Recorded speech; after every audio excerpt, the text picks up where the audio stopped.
Hi, I'm Ben, And I'm Lucas. and we are two aspiring filmmakers making unnecessary commentary on famous movies. Each week, we will randomly select a film to analyze, discuss, and review.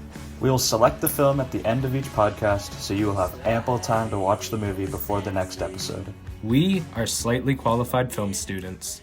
Hello. Happy New Year's, everyone. Yo. Happy Yeah, New Year's. welcome to 2021, first episode of the new year. And we got a pretty good one to start it off. Oh yeah, The Place Beyond the Pines. Yeah. This is My first time watching this. This is an indie film that came out in 2012 with a wide release in 2013.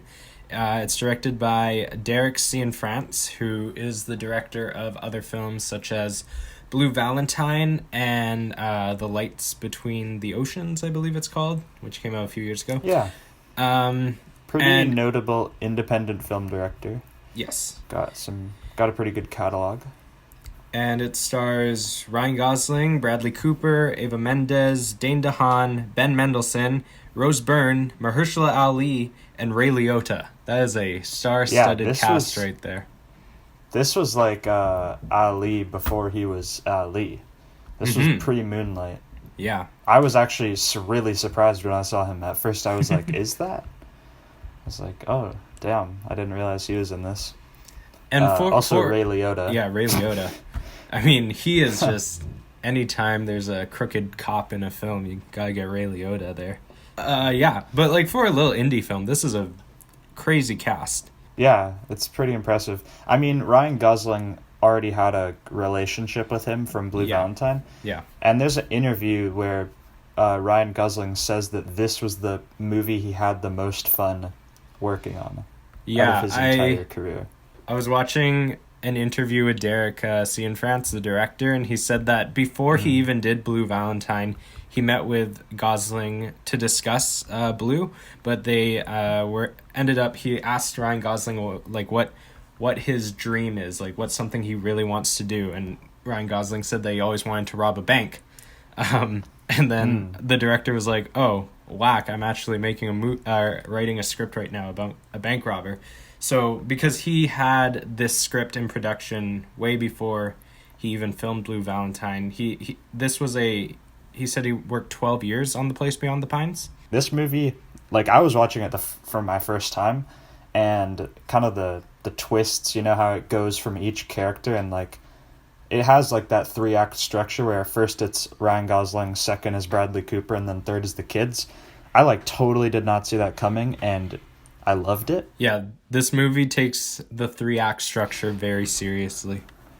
Very seriously. Which I kind of like about it in some ways, but I also thought it limited it in some ways for me. It feels kind of like a stage play. It has a very like poetic Shakespearean vibe to it, and it feels like you're watching a theater production because it has that 3-act structure, and it's very it's a very character driven film.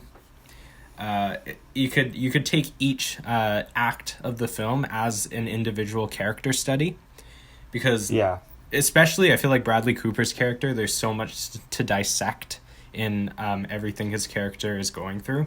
Yeah, but at certain points I just kind of I just think that some characters I felt way more invested in than others per se, so like when I was done watching it, I kind of felt like, oh man, I wish I had seen more of this instead of... Yeah. But I'll get more into that during the actual review. But overall, I think that this 3-act structure kind of deal worked out very well for it. Yeah. It's a really cool idea, and he executed it pretty well.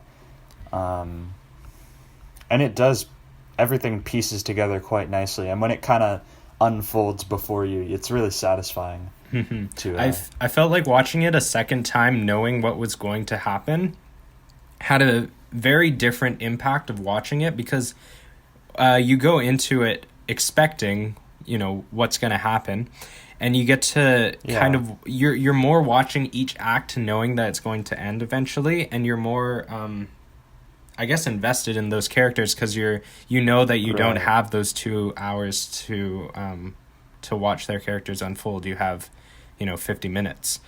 So I thought that it Right. was definitely a different experience watching it for my second time. But anyway, I'm going to do a quick plot summary. This is just what I pulled off of Google. Um, a stunt rider turns into a robber in order to live a happy life with his child and lover and grabs the attention of a police officer. They both get on a collision course that affects their families. Now, this is a really dull plot summary because that's more of Yeah. a summary of the first act, which I And guess is the I point. actually love that because when I was going in, that's all I had heard about it. Like I had literally basically I had never heard of this film until the wheel landed on it. Yeah. So I was going into it thinking maybe Ryan Gosling was gonna like rob banks and then Bradley Cooper was gonna like be hunting him down, but then it Yeah. just totally shocked me when Bradley Cooper kills Ryan Gosling. I was like, oh my god, whoa! Like Bradley Cooper and Ryan Gosling And only have like one scene together, and it's not even a scene. It's literally, it's not even a scene, yeah. yeah, he just kicks down the door and So shoots him. it totally shocked me, and I think it benefits this film if you went in without knowing anything. So I guess huge spoiler warning. I mean, if you're listening to this podcast, I really hope that you've seen this film because I definitely wouldn't want to ruin that experience. Because I feel like you kind of need to watch this film blind in order to get the full value out of it. Oh yeah, definitely. Yeah. So yeah, I guess moving on to the standout scenes. For me, like the car chase, Oh yeah. where Bradley Cooper and the other like random extra cop are chasing Ryan Gosling. Oh, dude, it's like literally, it's it's probably my new favorite car chase. Like, Oh yeah, I definitely. loved it. It's It so was artistic so and good. stylized. It's How it was so like filmed good. with one shot through the window shield of the car. Yeah, I know.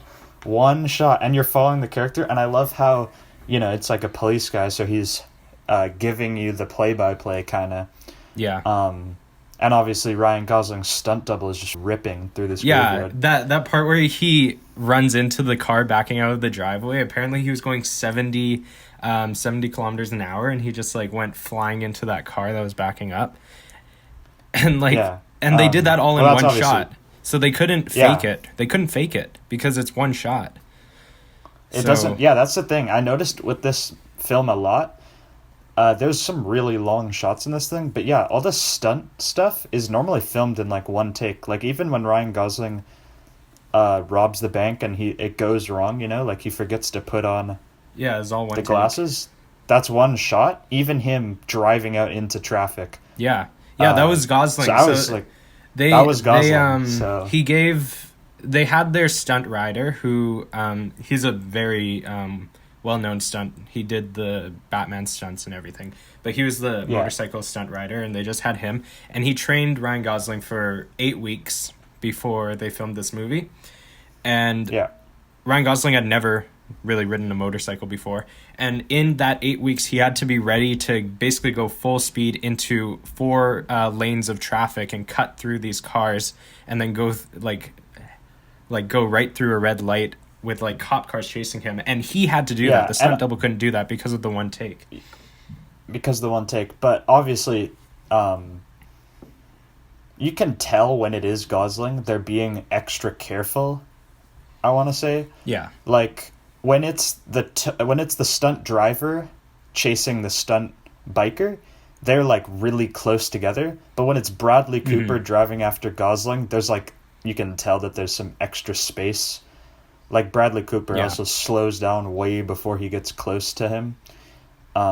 Because obviously they needed the 2 actors to actually be driving the car. But that's just kind of how it's gonna be.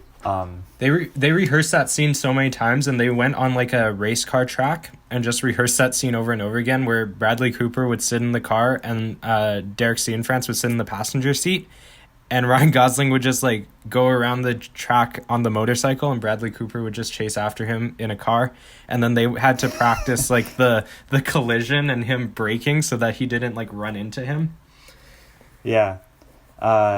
Yeah, and all that practice paid off, man. That was a seriously good car chase. That is my standout scene.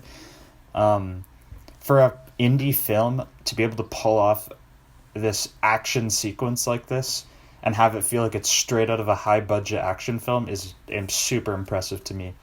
Um, Yeah. because, you know, when I was getting into this film, like, even though he is a daredevil, I was expecting Blue Valentine, like, heavily relying on just, you know, a lot of dialogue to kind of keep you entertained. But this thing has some seriously intense action elements to it. This is like the perfect mash between Blue Valentine and Drive. It's got that action and intensity, but it also has that raw emotional drama. Like, yeah, I know you love Blue Valentine, but I liked this way more than Blue Valentine. I just thought it was more interesting. Yeah, fair. Because I'm not the hugest dramatic romance kind of guy, you know? But I think this was done really well, and it, you know, kept me entertained throughout the whole thing.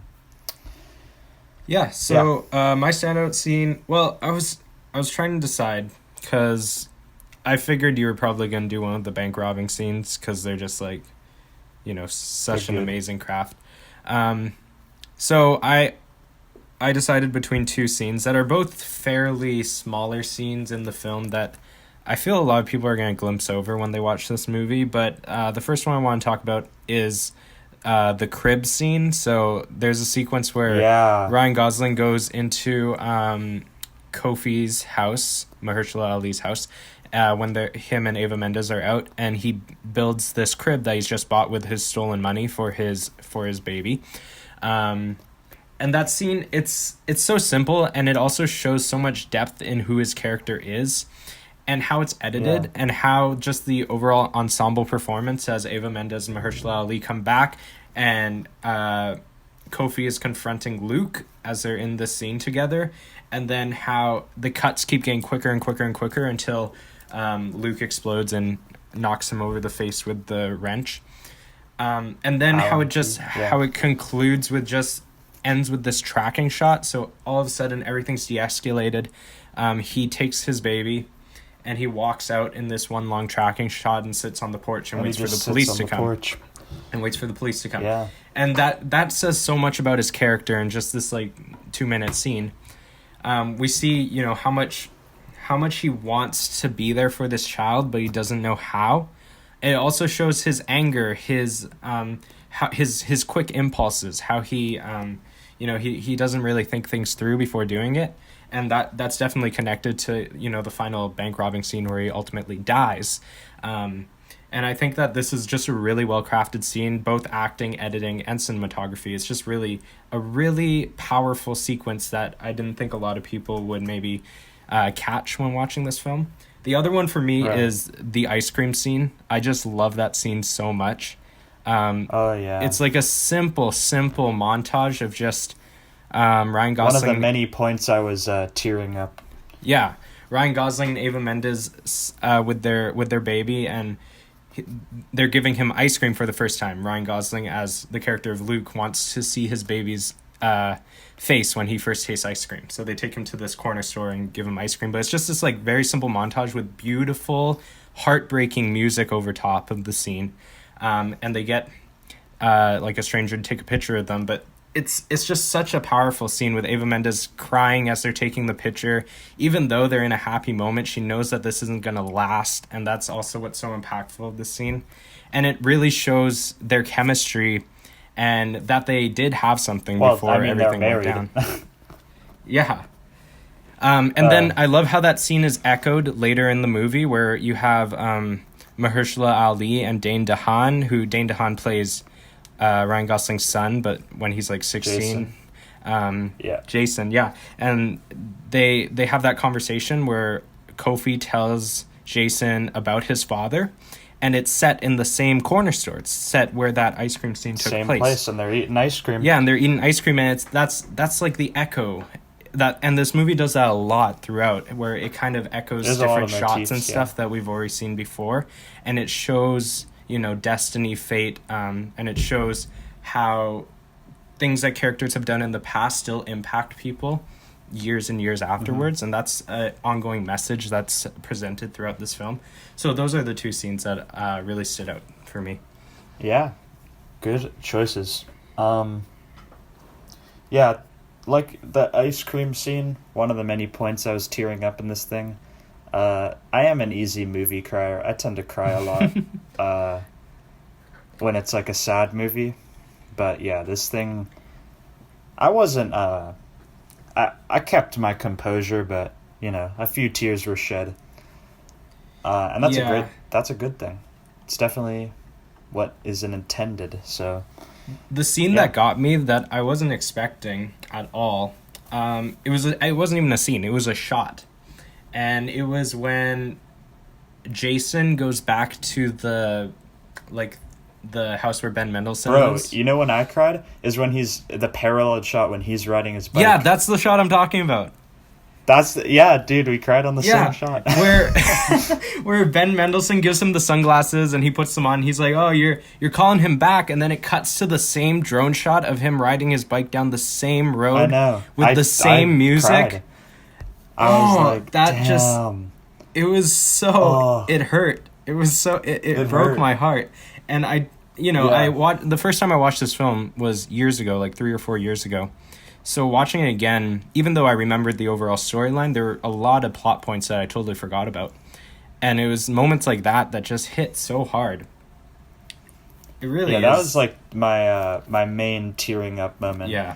Like there were some other points where, you know, I was like, oh damn, it's pretty sad. But that was like, that hit me deep. And it's like it's not even sad. It's just there's something it's like not sad. Sentimental. I don't even know what it was. It's just it choked me up. Same here, man. Same here. Should we hop into our review? Yeah, let's take a quick break and then we'll just hop into the real review of this thing.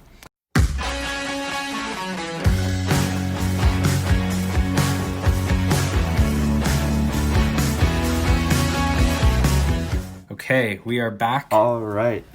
We're going to hop into the review. So, first off, we're going story and originality, which is out of 10%. Yeah. So, what do you think? This is your first time watching it?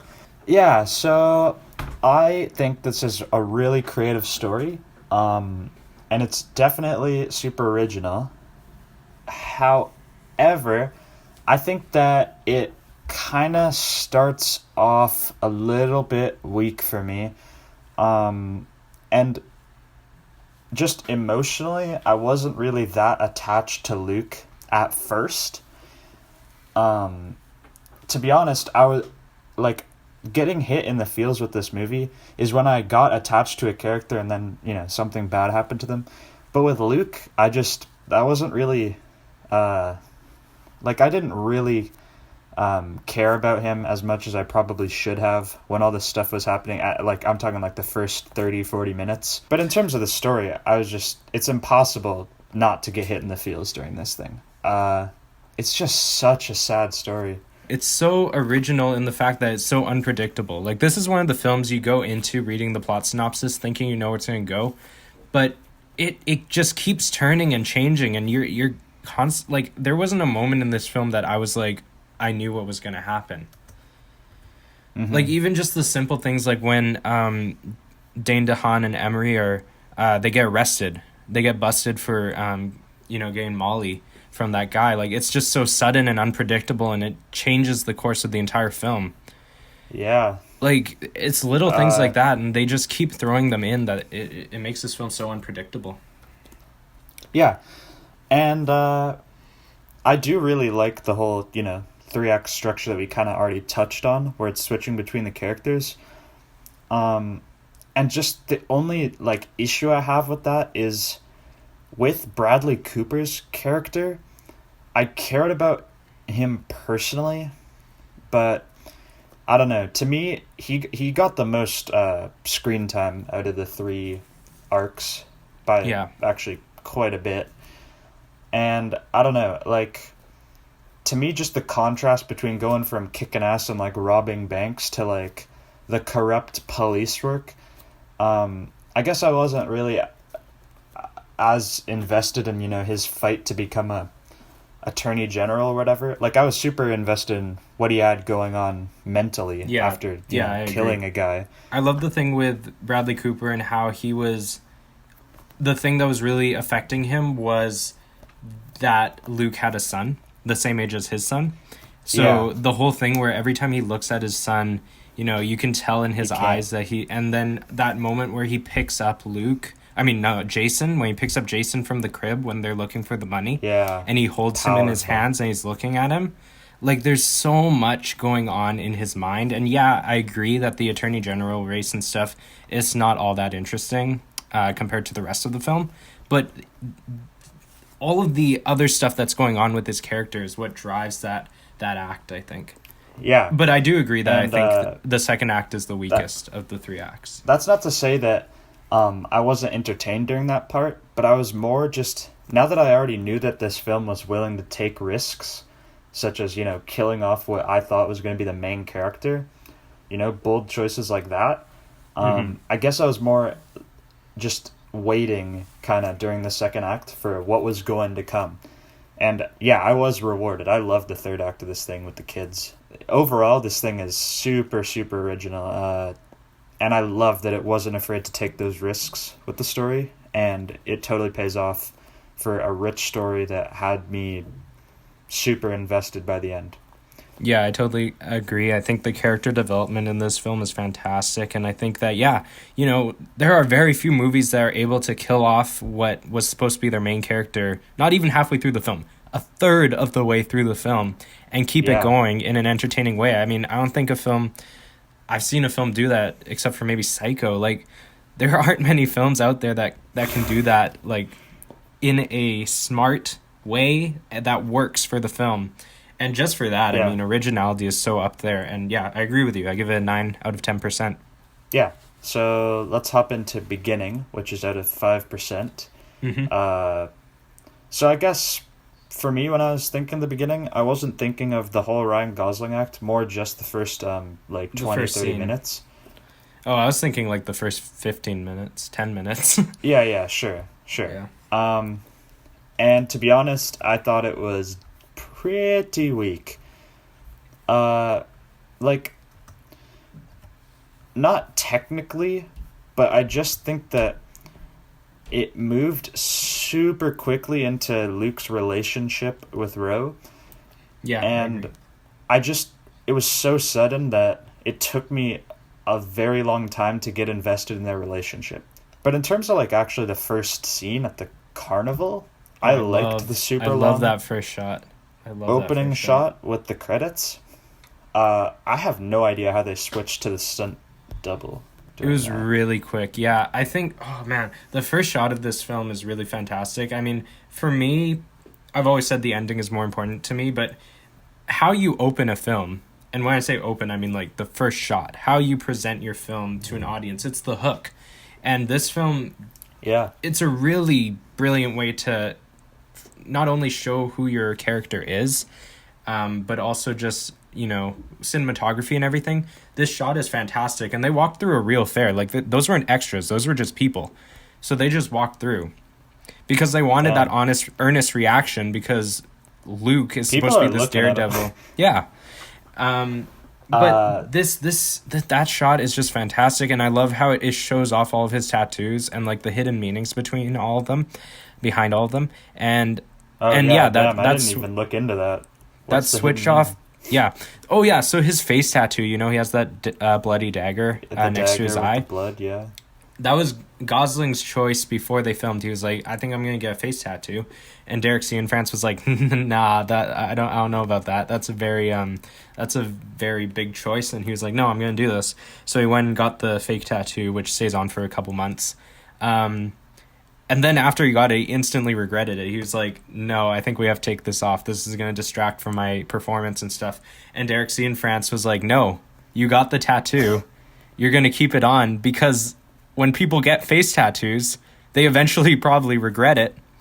So you're going to be in that film. And it really shows. Like, if you think about the church scene where he goes to see his son getting baptized, you can see how embarrassed he is, because everyone else is there in their Sunday best, and he's sitting there with all his tattoos and his face tattoo, and he just looks so awkward and like sad. And I mean, there's so many hidden emotions in there, but that's also just the fact that he probably did feel kind of insecure to have that tattoo on his face for 2 months as he's walking around in public. So yeah. I think that's pretty cool. But yeah, I think that the first scene, I agree with you, it goes a little quickly after we get through that first shot. I did like how they showed his character, like, you know, when he's signing autographs for the kids and it shows like his handwriting.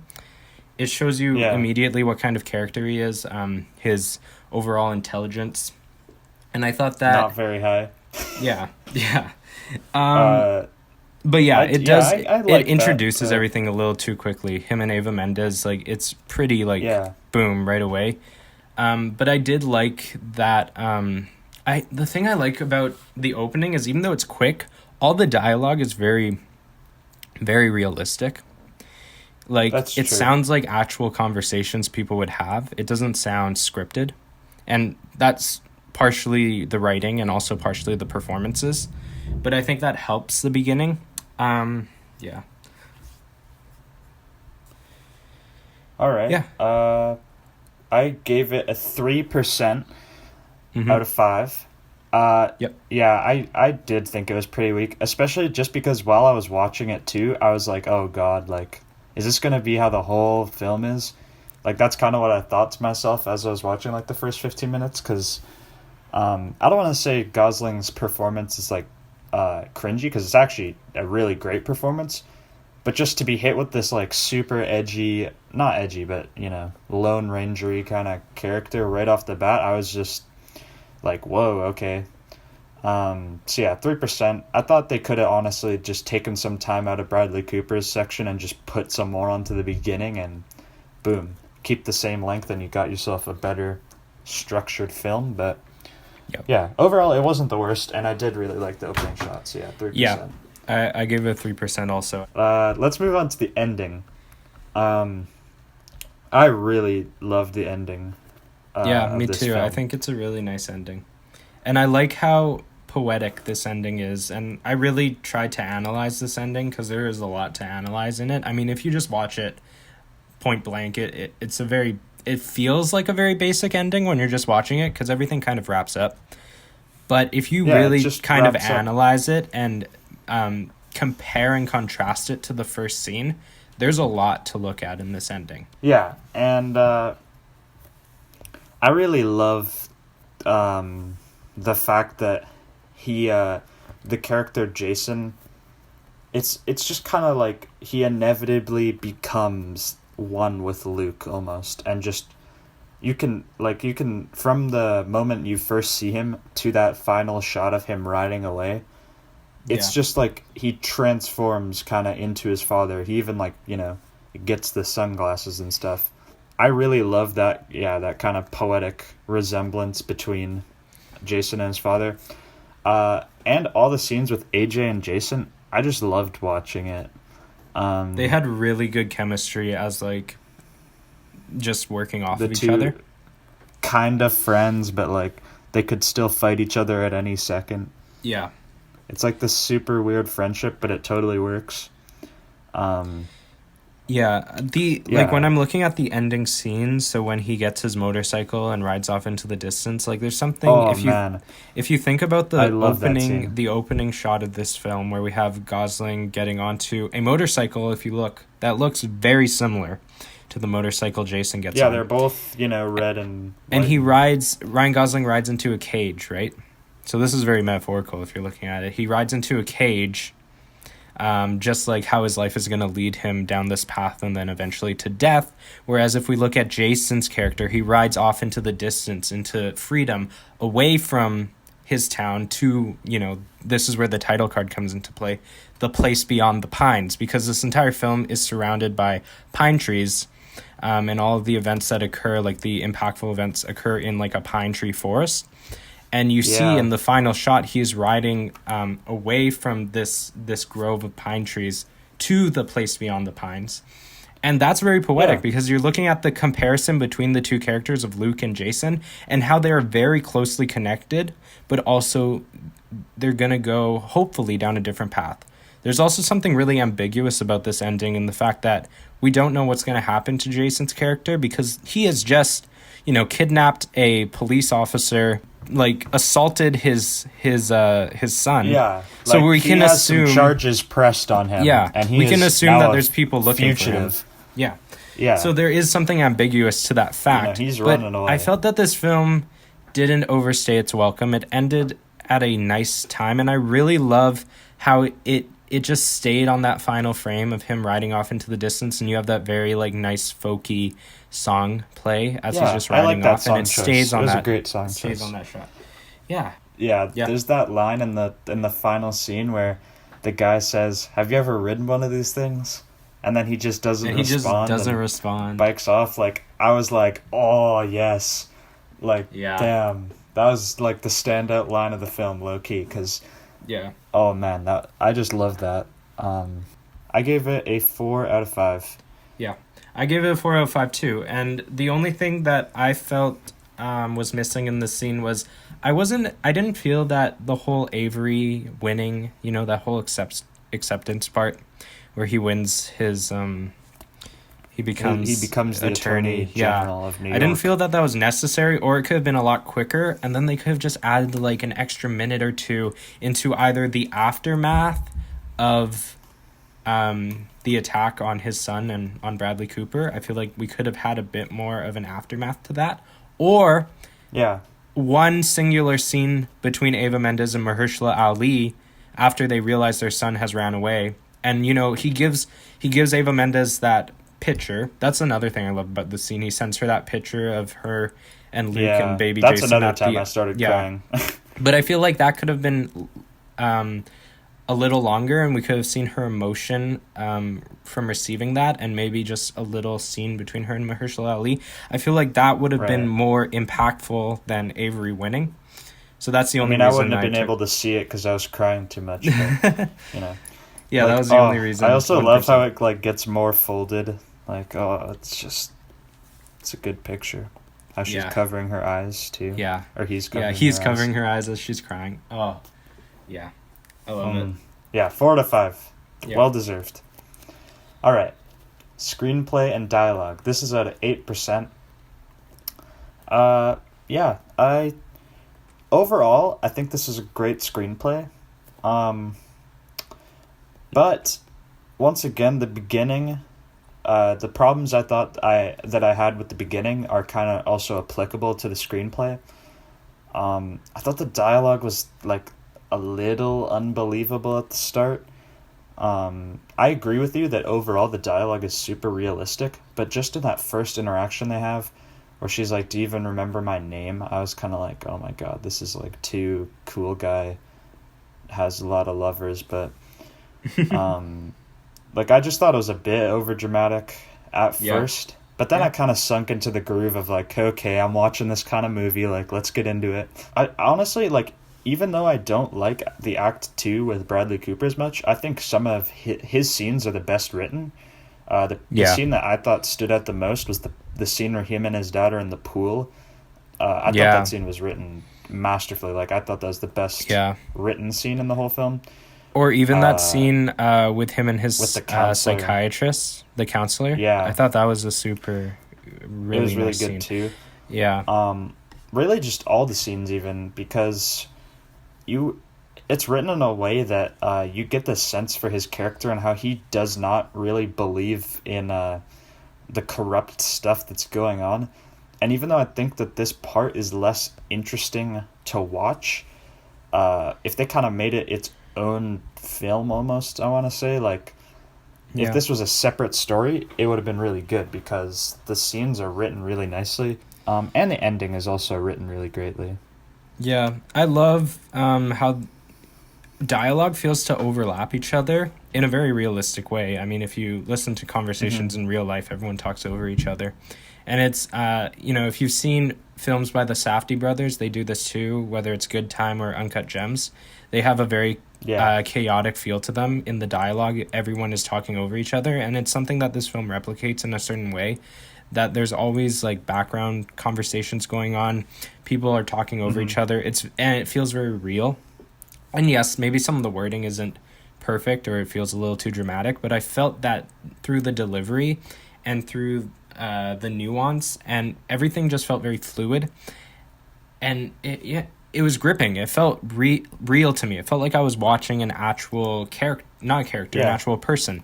I think that this film gains a lot of points for me through the dialogue. I felt that everything is really well written, especially the final act. I felt that the final act, especially just the scenes in the high school and stuff, they felt really real and very relatable. It felt like conversations I would have with my friends at school, just in the way that they're worded, the way that they're very, like, trying to be too cool, all of that kind of macho stuff going on. Especially AJ. The thing about the screenplay for me is that every scene in this film felt meaningful. I get that it's a fairly long movie. It's 2 hours and 20 minutes. But it didn't feel... Why haven't we reviewed a shorter one yet? Every single I know, film all of our films have been 2 long. hours. It felt like every scene was meaningful, either for plot progression or character development. There weren't any scenes in there where I was sitting there and I was like, this isn't necessary. There were definitely slower scenes, but they didn't feel unnecessary. It's not like Inglourious Bastards where there's some scenes in there that are just like, don't really have to be there, or like any other Tarantino film. This feels like every scene, even if maybe there's some scenes that are slower, they all feel very important to the story, which is something difficult to do. Yeah, I guess I'm giving it a 6% out of 8. The only issues I have with it are a few scenes they feel like they just come on really quickly. Another example I thought was like way too quick was him meeting the mechanic character, when he's going to live in the trailer. Like when they meet on the trails, it's literally like he sees him riding the motorcycle and instantly he's like, yo, you trying to like come work for me and live in my trailer and rob a bank with me? I was like, holy wow, you trust this guy because he's good at riding a bike. Like he could just report you to the police right now. But I just thought certain moments were like really unbelievably quick. But aside from that, I really liked it. 6%. I was very close. I gave it a 7%. All right. Next category, soundtrack. So this film is like a mix between songs and a score, like a lot of films. And overall, I really like the score. It's very dramatic, but it totally fits the film. And in a lot of scenes, it's the thing that's evoking the emotion, or at least adding to it. Like you said, when he's biking, on the same road as his dad. I don't know if I would have cried without that song. Yeah. No. I really like the soundtrack. Yeah. Yeah, and I really like the song selection too. There's some great songs that are used throughout this film. Whether it be Dancing in the Dark, Bruce Springsteen. When after they rob the first bank. Or just like little songs, Maneater, that I felt... The ending song too. Yeah, the ending song, Wolves, I think it's called. They're just very beautiful. And yeah, people are going to realize as this podcast goes on that these are the kind of scores I like, where they're simple, but they're also very emotional.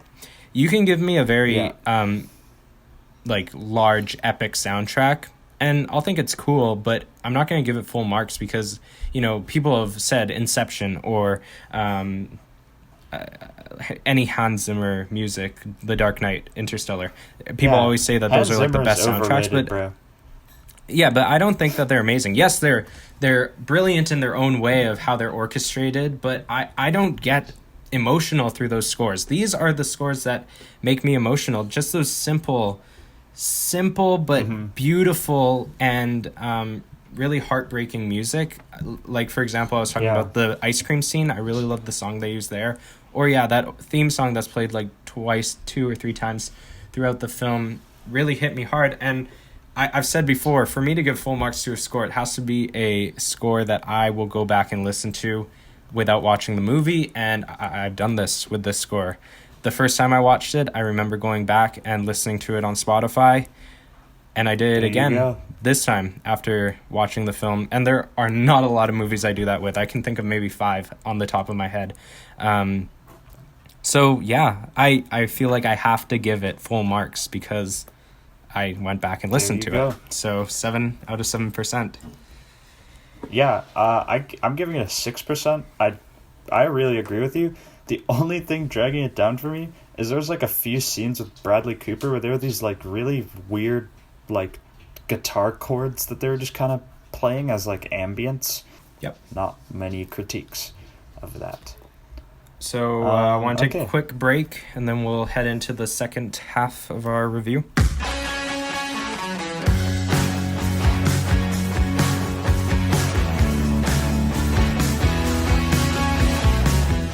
Okay, and we're back, and we're Back going straight with- into production designs and costumes, which is out of 6%. Yep. This is hard for me because, you know, most of this film is on location. There isn't actually a lot of set done with this Yeah. film. And I feel bad lowering its mark because, you know, it's not necessary. It didn't need set for this film That's to work. true. So then it feels weird giving it a poor mark here just because they didn't use it. Yeah. Also, the fact that it's an indie film, for the most part, it's on location.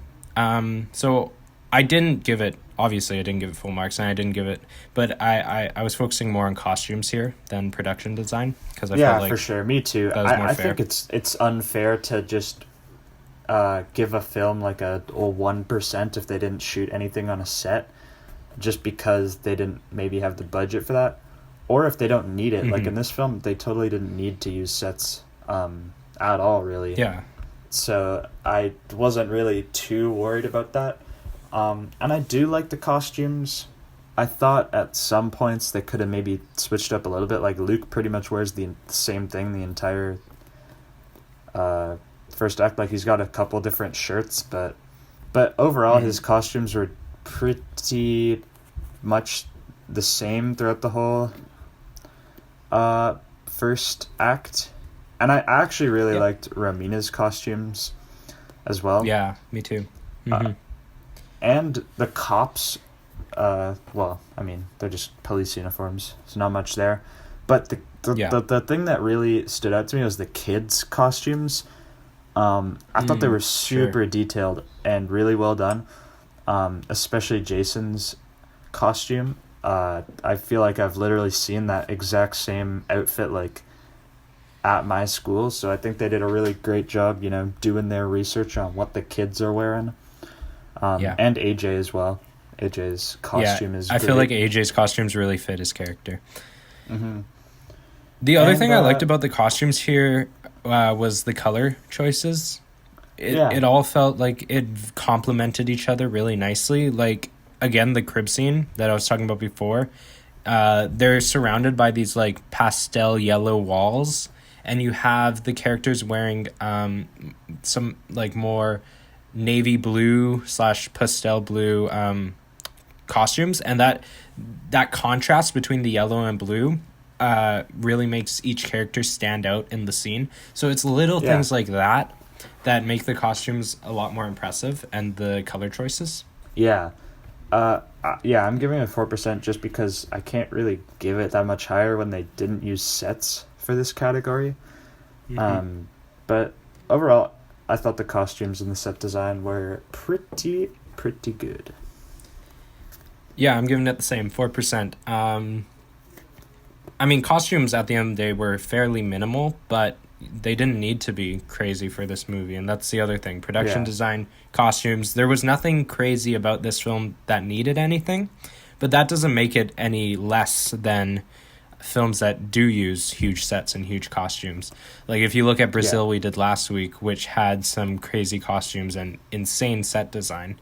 I mean, yes, that's extremely impressive in its own way, but I feel like we can't then mark down a film that doesn't need that, because exactly. It's just not for Brazil, it's film. It totally fits what's going on in that film, but you know, for this film, totally doesn't need it. But at the end of the day, I felt like it didn't deserve anything higher than 4%, so 4 out of 6%. It doesn't really do much in terms of innovation or anything, so yeah. On the other hand, going into location location selection, I felt that this is one of the better films we've seen so far when it comes to location selection. And that's because most of this film is on location, and it's very much finding those beautiful places in just a very bleak suburban area. And it reminded me of, films that we do personally, short films, because we don't obviously don't have the money to make sets or anything, so we have to go look for places just out in the city, out in where we live, and just find those little snippets of our towns that are objectively beautiful. And I think that's something that this film does really well. Yeah, shot on location in upstate New York, actually in Schenectady. Yeah. There's some really great locations in here. Just honestly, every single scene that is outdoors is so purposeful. And while they're not really finding anything, how do I put it? Like, they're not finding any crazy architecture or something super impressive to look at. It's just so simple.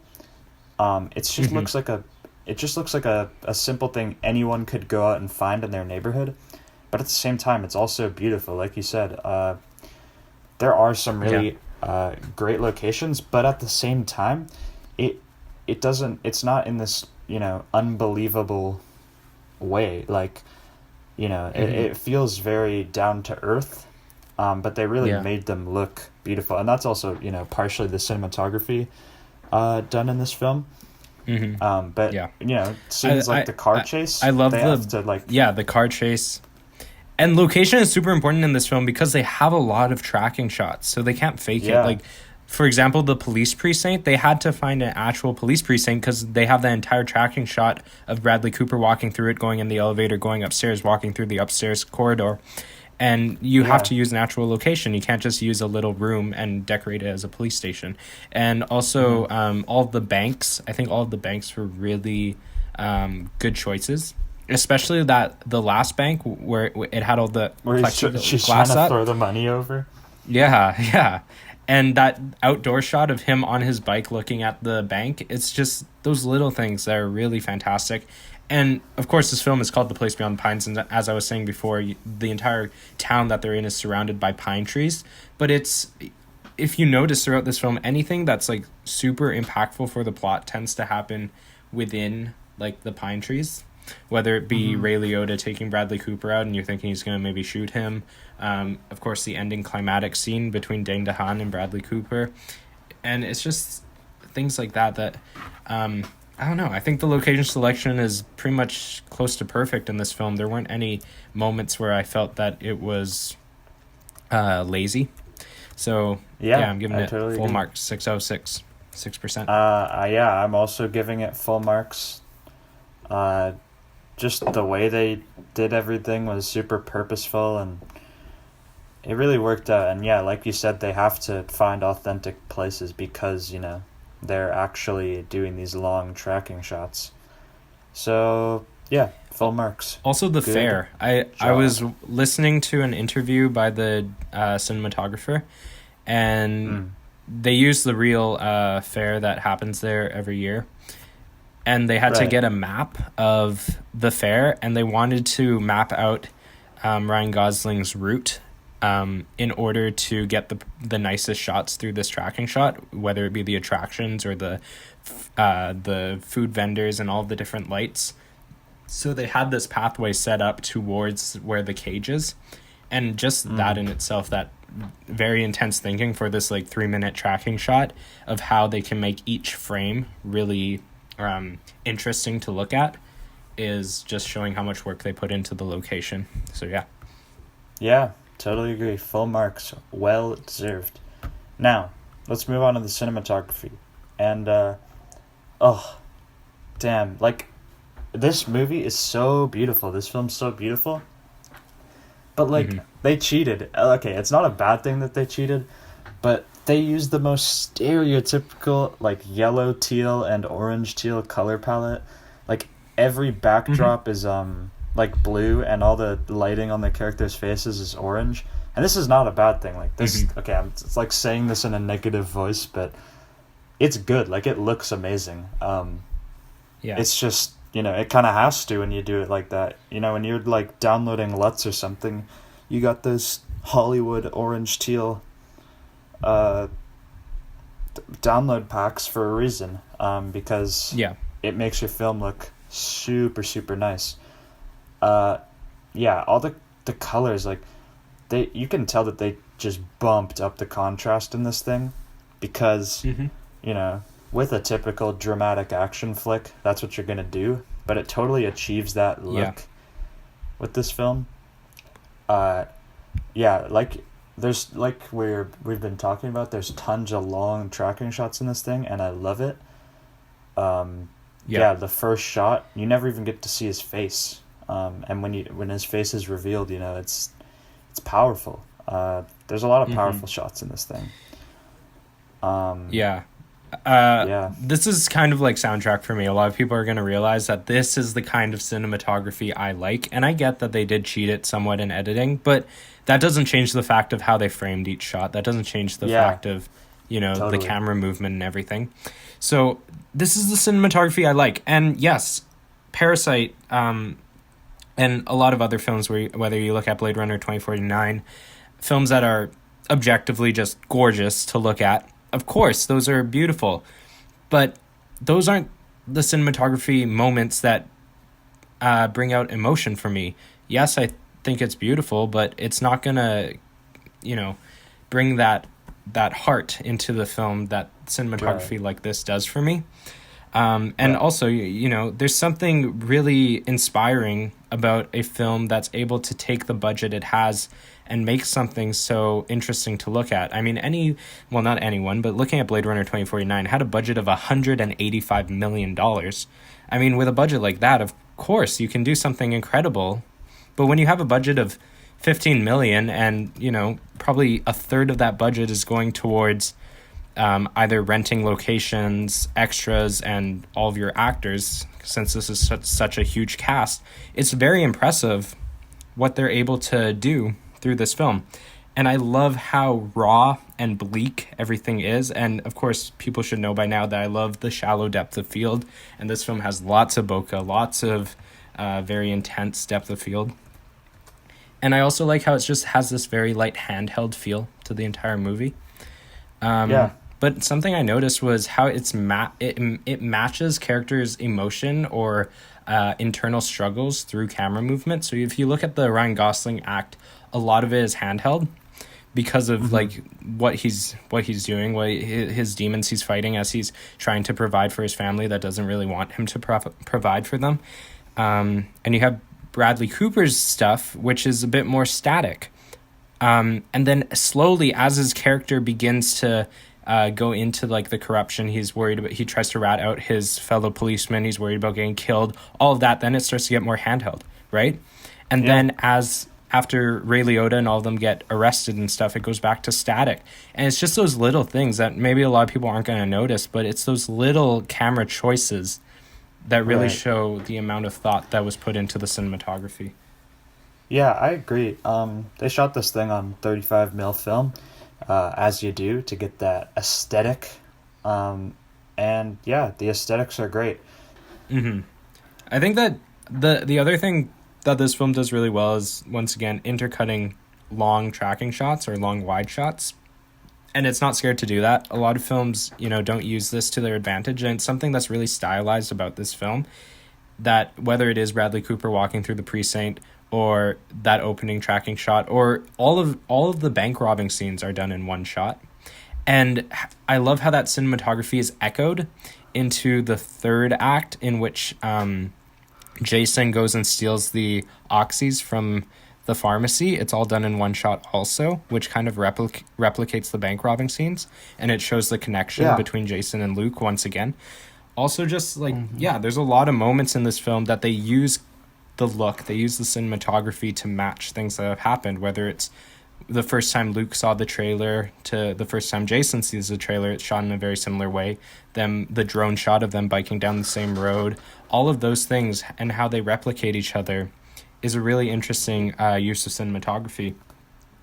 And also I love how it tracks all of the movement. So he uses pans or tilts to track a character's movement. So whether it's as simple as someone tilting their head or moving to their side, the camera matches that movement in a very smooth way that it makes your eyes, it immediately, this is something that David Fincher does, it immediately makes your eyes more connected to the screen and more connected to the characters. And it's just little things like that that make this film a lot more beautiful and very technically impressive. So yeah, I agree with you. I'm giving it a 9 out of 10%. Yeah, let's move on to editing. Yeah, I don't know about you, but I kind of thought the editing was decently weak. I'm not a fan of fade transitions, man. I don't like them. Yeah, no, that was what marked it down for me, is the opening act, they used too many cross dissolves. They used too many fade transitions throughout this whole thing, man. Like, no, the second act had none. I was counting. The second act had none. But the third act had two. The third act had two, but the first act had a lot, and that was what marked it down for me. Yeah. I just, some scenes, I found that the transitions between some of the scenes, especially in Bradley Cooper's act, just felt kind of off to me. I think what it was is, like, when it's transitioning from the hospital to the psychiatry place and then to the next scene, there's no like wide shots. It just cuts straight from a medium shot of Bradley Cooper to another one.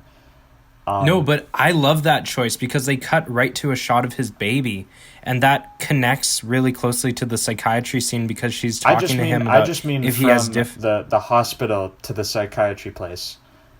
It's like the same shot pretty much. I think it works kind of, but I don't know. It just kind of threw me off. How it just jumped locations, and at first I was kind of like taking my bearings, like, whoa, what just happened? However, you got to give points to the color grade, which, you know, is also the pacing. counted. I feel like this film is paced really well. Yeah, I agree. His original film, like his original cut, was 3.5 hours, which is crazy. Jeez.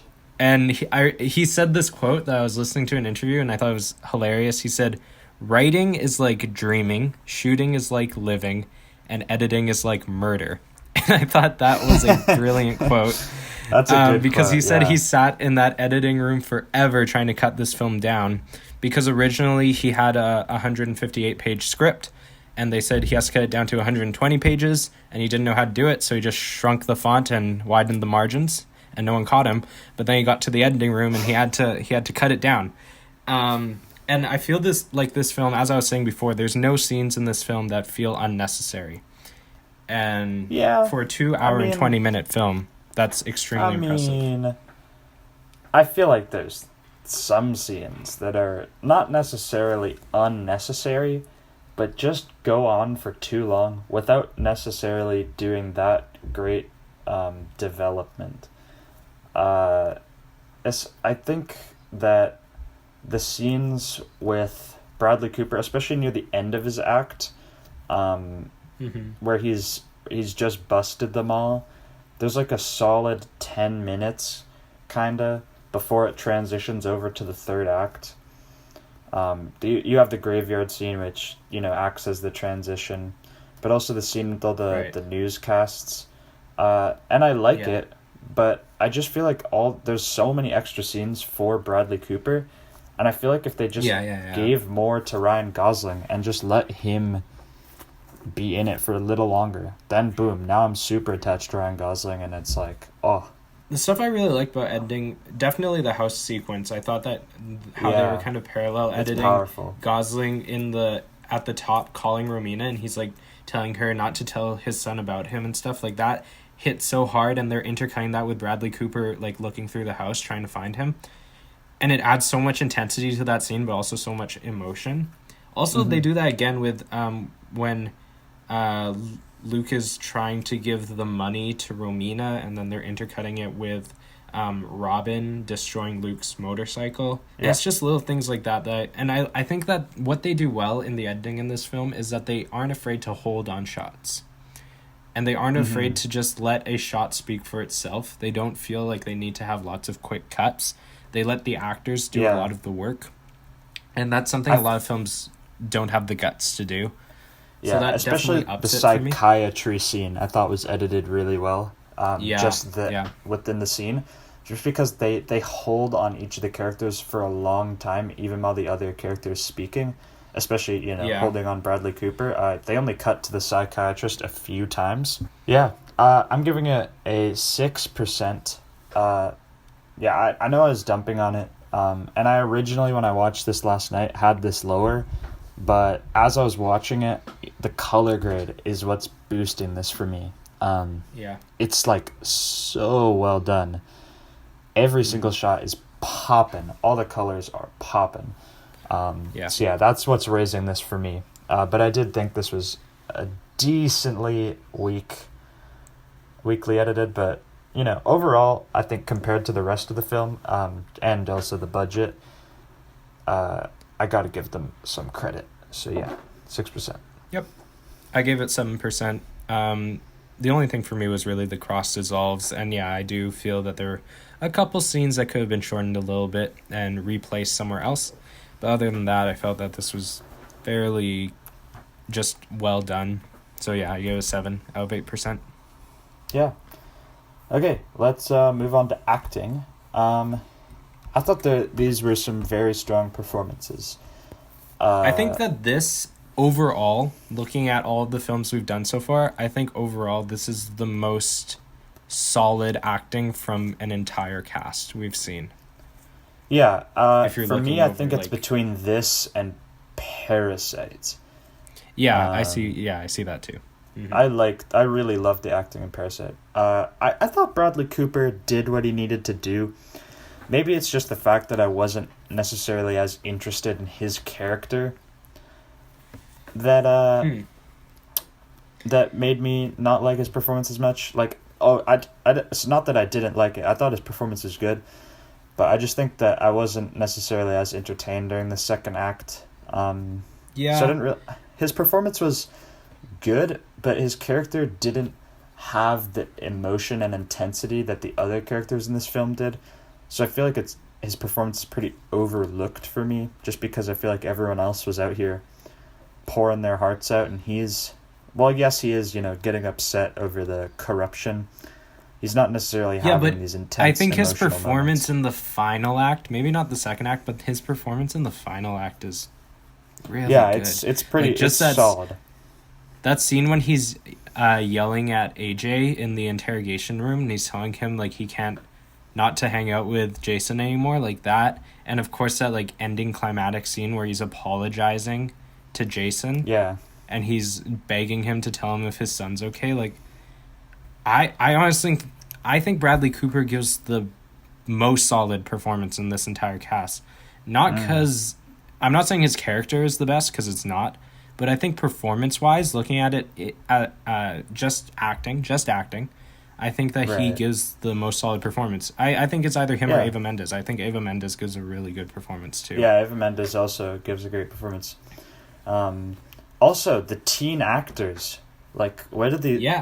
First of all, they're not teens. They were in their 20s, I think. They're in their 20s. But actually, the guy who played Jason was 26 or something. Yeah, he was old. Not that young. Yeah.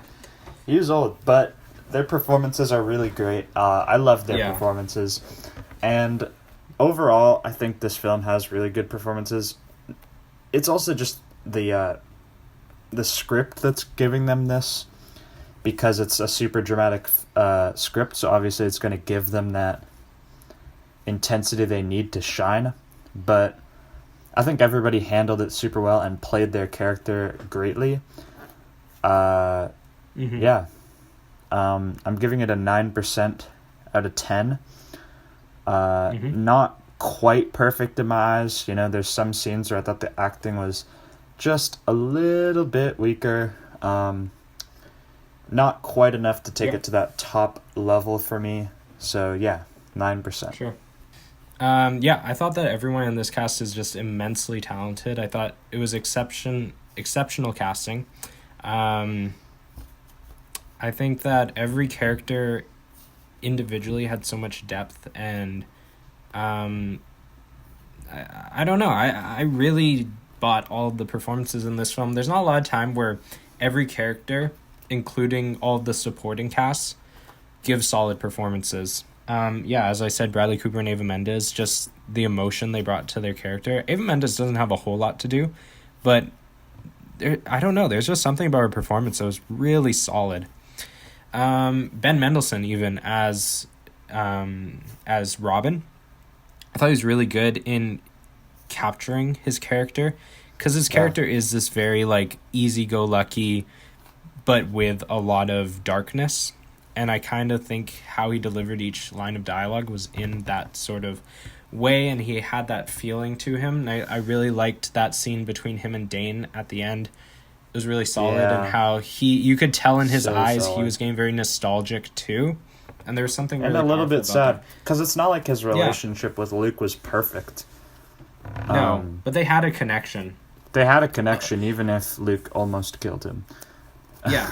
And I like that, you know, if you look at the scene where Ryan Gosling and Ben Mendelsohn, they first kind of meet and first talk, and they're smoking in the pine forest. And then you echo that again with Jason and AJ the first time they kind of meet, they're smoking in the forest. And it's very similar. And I just love how they do that throughout the film. But yeah, I don't know. I guess I could really nitpick if I wanted to in this film, but I felt overall everything's just so solid that I felt this was worth a 10%.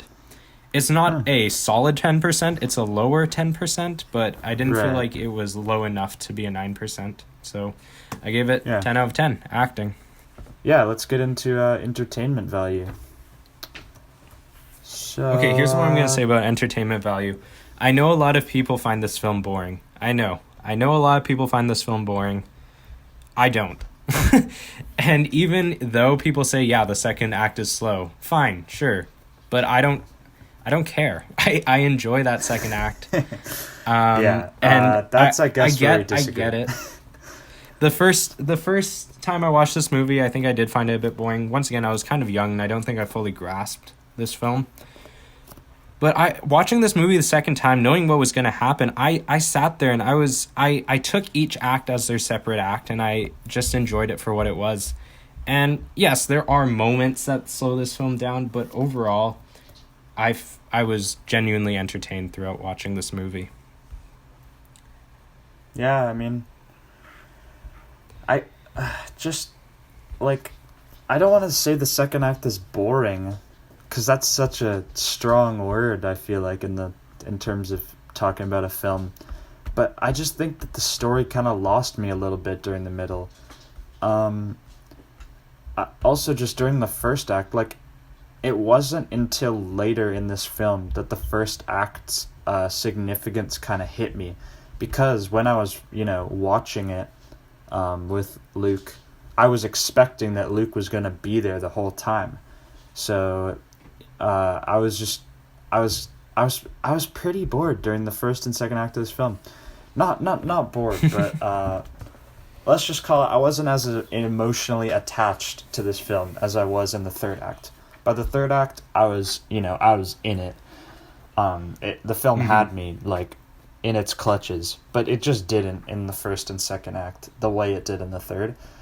And in terms of entertainment value, like, yes, all the scenes, I guess they weren't, like, they didn't have a purpose, but for a 2.5 hour film, all the other films we've watched, yes, they're pretty much all the same length, but the other three have been, either a dark comedy. They're pretty much all dark comedies. And this thing is like a very dramatic action film, is what I would call it. And I just feel like it doesn't necessarily suit it to be that long, because the drama kind of gets a little bit stale when you're exposed to it for that long. I think what helps a lot of the other films we've watched is the fact that, you're getting these scenes that are purely for laughs. It lightens your mood. It keeps you invested, but not in a way that's overbearing. Like, this film is, it's intense. Like, the performances, the writing. I know it's intense. This film is super raw, and it's hard to watch sometimes. It is hard to watch. And but I those just feel like... I know I'm weird, but those are the movies I like. I like the super intense, disturbing, Yeah, raw and I like them films. too, but I just feel like it's a little too long for me to be really enthralled. Yeah. I not to say I wasn't like I wasn't like going on my phone or anything during this film. Like it was not bad, but I just feel like it could have had me more because it did have me in the third act. And almost watching that part, it made me realize that, it made me more emotionally attached to the first and second act just because of the third act. Mm-hmm. Just because of how I think that's possible that this film is more entertaining on second viewing. Yeah, that's what I'm thinking too. And I think that definitely raises it because that means that it's a rewatchable film. The other thing about this film is, for me personally, and this is very much about my personal taste and movies I enjoy watching, this is the film that I enjoyed watching the most of the 4 films we've done, and also all the Christmas movies we watched. It's not 'cause I don't know why. Honestly, it's hard for me to say why. This is just a very opinion-based thing that these are the kind of movies I enjoy. My favorite genre of film is like indie dramas, indie crime thrillers. Those are the kind of movies I love. And yeah, I love Inglourious Basterds, Parasite. Brazil was awesome. They're great films, but just on a personal note, these are the films that hit me the hardest. Yeah. Whether it be the cinematography, the overall story. So yeah, I give it a 9 out of 10% for entertainment value because, yeah, I don't know. Second viewing of this movie, and I was possibly more encapsulated than the first time I watched it. So, I gave it a 7%. I totally see how I could be more entertained during my second viewing, and I think I will watch this film more than once.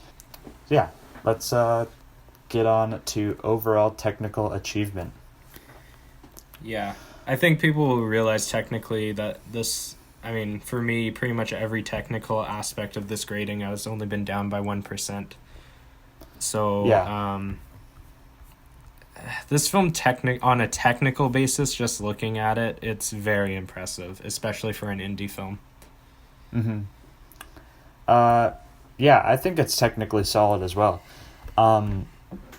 I guess what I have to say is that the cinematography for me is the standout technical aspect to this thing. The cinematography is just, it's pretty incredible for the budget they had and for the, but I just think that for the genre at least, looking at other, I guess, not for the kind of drama side of this, but for the action side at least, I think there are better technical films in that sense. But for the drama side of things, this film is super technically strong because I think a lot of times when a drama film is popular, it's more because of the acting and the writing. Yeah. And maybe the technical aspects aren't focused on as much because you don't necessarily need them to be that strong in that genre. But this film is super strong in cinematography. Yeah, I agree.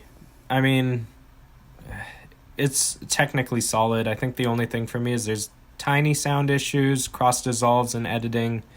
Little things here and there, but looking at my gradings, looking technically, editing, cinematography were both 1% lower. Soundtrack was full marks. I have to give it a 14 out of 15% because that's just how it's going. Overall technical achievement. I'm giving it a 12%, and the only reason for that is I do think that the sound design elements are sometimes noticeably off. And yes, the cinematography is great, but I did feel like the editing could have been a little stronger. So yeah, I think I get that. 12%. You're looking at this film, it's not clean in the fact that, all the other films we've looked at so far are very clean in how they're filmed and how they look and how they sound. But then I don't think that's a bad thing in this film. Yeah. I mean, that's me speaking because I prefer this look over other films. And I mean, you're obviously not the same because you're a huge Wes Anderson fan and stuff, and that's very much the opposite. Oh, yeah. But for me, I like that raw, gritty look.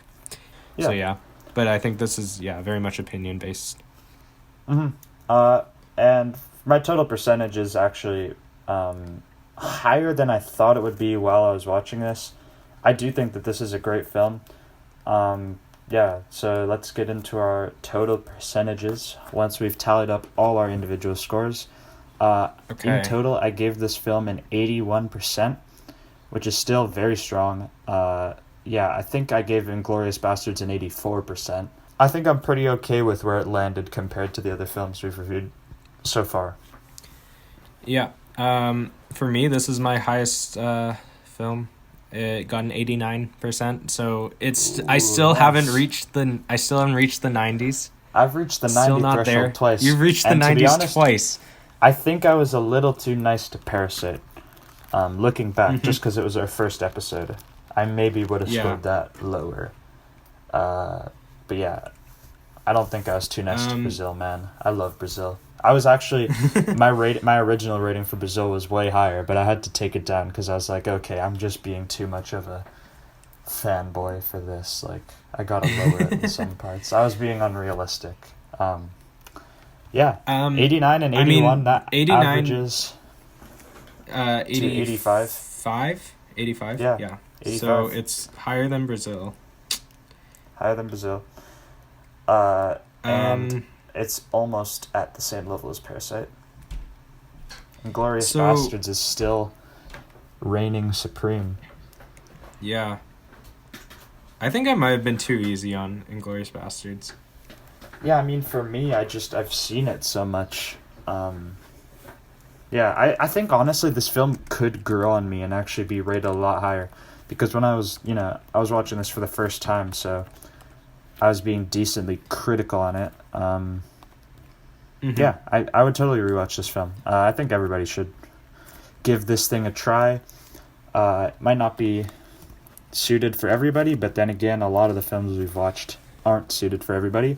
So yeah, I'd give this thing a try. It gets our seal of approval. If it's in the 80s from us, it's probably pretty good. So I think for me, looking at this film compared to the others being the highest, but not by much. Inglourious Basterds, I gave an 88, so it's just by one. But I think on an enjoyment level, I do think that this matches my overall feel for all of these movies. All right. Let's take a quick break. And we're going to spin the wheel. Spin that wheel and get ready for next week's episode.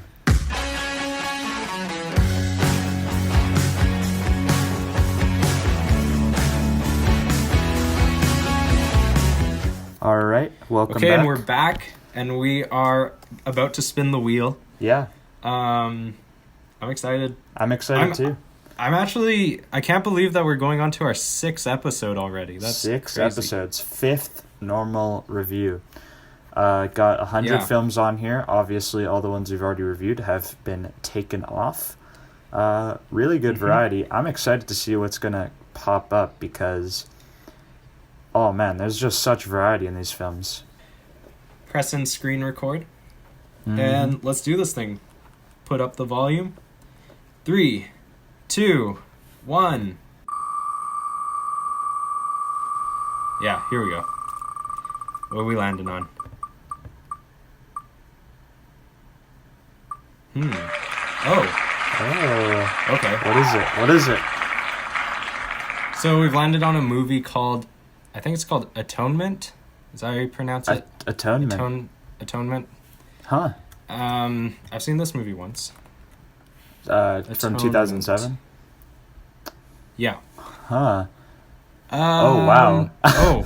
This movie. I've never even heard of this. Okay, so this movie is... it was nominated for Best Picture.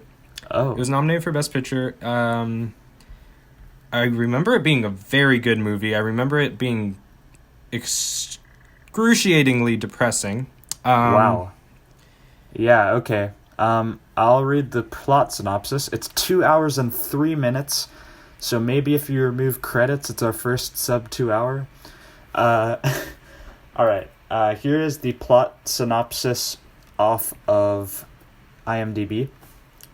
13-year-old fledgling writer Brianni Tallis irrevocably changes the course of several lives when she accuses her older sister's lover of a crime he did not commit.